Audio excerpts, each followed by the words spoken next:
Yes, bakunzi ba RB TV turangeye kubaramutse kandi dushitse kuno mwanya mwiza waho twama tubazanira ibintu bishasha ndetse tudahengeshanya kubazanira izindi nkuru zishushe cyane. On the mic muri kumwe na nje kubwe Honest Working tuje kubazanira ibindi bishasha nko twama tuyivoma buri mwanya. Mwarumvise neza tubabwira neza tubatumira cyane ku gikorane kidasanzwe kizoremeshwa na Prophet Joshua ava Dar es Salaam yaramaze gushika.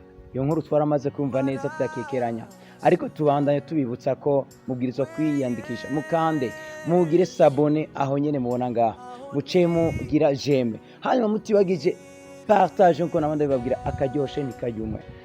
Twongeye gushika kandi ku kigo ku cicaro gikuru cyayo PC Kigobe. Twashitse kugira ngo tubavomere izindi nkuru. Turi kumwe n'umumama ngaha aradukira cyane, nkuko mubona arakuze cyane, ashoboye kubabwira byinshi bitandukanye, inkuru nyinshi zitandukanye ndetse nizo mwiyumvira ko yobara amakenga kugira ngo mumenye ukuri. Ereka tudatevye kugira ngo tuvugane nawe. Turabanukije mama mwiza. Muguwe neza mwambi. Namahoro. Ku mazina mwamwitwa bande? Jendi Evangeliste ndayikunda Sira Radegonde, abandi Evangeliste hano muri Kigobe. Kandi abandi La Degonde turashaka kugira ngo nkuko abanywanyi ba RB TV bariko baradukurikirana kandi urabona baguma bagira sabone ku bwinshi, baragira j'aime kandi barapartage kugira ngo babandanye yumva byinshi. Tuje gutoza inkuru nyinshi. Mbega murashobora kuziduha? Ngaha muri ufite Kigobe na hantu Imana iba. Okay, na hantu Imana iba, iyo ico cyambere benshi bahora batekeranya cyane bakavuga ko Imana iba mu ijuru. Ariko ngaha muri Kigobe bavuga neza ko Imana irara ngaha, ikirirwa ngaha, ikazindukira ngaha. Nukuvuga ngo iraje gukora hasigaye ariko igataha mu Kigobe. Nivyo gose kuko hakorerwa ibitangaza byinshi bivuye mu ijuru. Okay, nivyo bitangaza nyene dushaka kugira ngo mutangaze ibitangaza. Si tuni dushaka intahe kuko zijya ntahe zaba Mose, zaba Ibrahim, zijya twaravyumvise kameme kandi twama tuzikurikirana, ariko dushaka basara bakino gihe bajya ba mama bakora ibitangaza kera, ariko tubashire mu ruba. Haleluya. Dushaka ari mutubwire, mbega hari gitangaza mwana akorewe mwebwe? Rero bitangaza mfise naronse ngaha muri ufite Kigobe ni byinshi cyane, ariko ndavuga mu ntamake bitenye.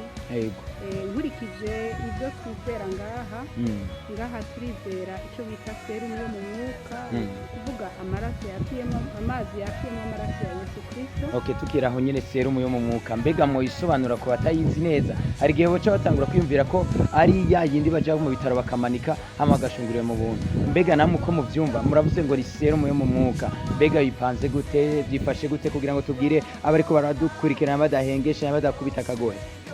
Serumu yo mu mwuka nuvuga ko ari amazi mugabo yakuwe ko ijambo amaraso ya Yesu Kristo, kandi akorera ibitangaza mu buryo butandukanye, ku ngorane zitandukanye. Umuntu ayanyoye agwaye agakira, afite ikibazo kanaka kigahera. Mbega akarero kuri wewe nyene, hari icyo serumu yo mu mwuka yawe imaze kugukorera? Kuko dushaka intahe, apana mwe twumvise ibyo umuntu wenyene yivugira ubwiwe. Hari icyo yo bimaze kubafasha? Biramaze kumfasha cyane. Iyo numvise merewe nabi mu nda nkayinywa bica bigera, kandi indwara kanaka birahera. Akararo dufate nko mu nda kuko Imana iraranga aho fete kameme yamikora buri munsi, nawe hatonda buri umwanya kandi ufise n'ibikorwa byinshi mwino ngoro yayo. Mbega nk'igitangaza coba kiri akoshe hafi wemaze gukora, mbega coba cifashe gute, bimeze gute? Nashaka kuvuga igitangaza yankoreye muri iyi ndwi nyene hepfo. Nari natenze uku kuboko kuzinze cyane kubera nakugwiriye, hanyuma narakiriye serumu yo mu mwuka isengeye, hanyuma ndayinywa, sinashobora gukoma amashi, ariko urabona ko nshobora gukoma amashi. Imana ihaducura. Amen, amen. Uratubwire neza ko iyo serumu yashoboye kugufasha mu kuboko wamaze kuvunika. Mbega uri kuriweza, tuhora twumva ngo iby'umutamana, twumva ngo iby'amazi. Ndashaka kugira ngo mwumvise abanywanyi badukurikirana cyane kuko baradukunda cyane gose, kugira ngo nabo bariya baguwe nabi hariya, kuko mwe muguwe neza sibyo? Ndashaka rero kugira ngo mubwire bariya baguwe nabi hariya kugira ngo nabo baze bavome. Nashaka kuvuga kandi inkuru y'umutamana.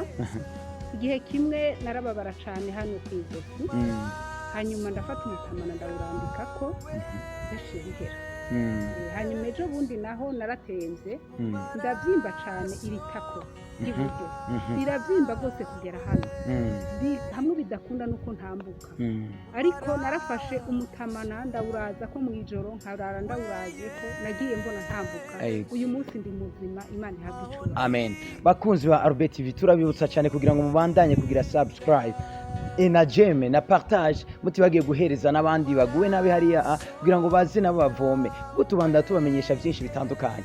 None nga mama n'ubu tubandanye tuza hari ibitangaza byinshi mwebwe bavuze yuko bikorekana ngaha nk'ibiciye k'uyu mwaka muri UPC go batubwiye ko umwaka amaze kurangira nivyo yego waramaze kurangira ubu twaratanguye 2020 uko nyene yego me abandi nabo bakiye muri 2020 twe twaramaze kujabuka mbega none nkuko kujabuka abandi bo baracyari muri reka tuvuge antikitora gikora ibitangaza Yesu agikora nubwo batari bwasubize mbega ubabwiye iki jewe novuga nti umuntu wese ataratahura ko Imana ikora aze hano muri UPC Kigobe avyirabire kuko hari ntahe nyinshi cane nta munsi n'umwe tutabona igitangaza abaje bikoreye imitwaro bataha bare mu rutwe abaje bagwaye bose bataha bakize n'ibitangaza byinshi bose mbere no batumira gose muri iki gihe turi mu gikorane cyatanguye itariki 4 z'uku kwezi ndibaza ko ari kimwe cya Prophet Joshua yego me turafise umushitsi yavuye muri Tanzania ku itariki 4 z'uku kwezi gushika itariki 11 tuzoba tumufise ni ukuvuga ngo ku munsi wa mbere tuzoba tumufise kuva saa 8 yo muhingamo no kuvuga iminsi yose saa 8 iminsi yose saa 8 gushika ku ndwi yose indwi yose tuzoguma duhurira muri petite salle mu gihe ku munsi wa mbere kuwa kabiri kuwa gatatu kuwa kane kuwa gatanu kuwa gatandatu grande salle na après-midi hanyuma no kuwa kane gushika no kuwa gatanu. Bakunzi ba Avuze TV turabandanya tubamenyesha neza ko yari ntahe idasanzwe muza nimwayiraba cyane mugaprofonda muri yo muzakura mu bintu byinshi cyane. Turabashimiye cyane rero mubandanye mugira subscribe mubandanye mugira j'aime na partage mutavyibagiye cyane. On the mic ni Jacob Honest King tubanda tubamenyesha byinshi bitandukanye ndimukure ko kagohe bye bye.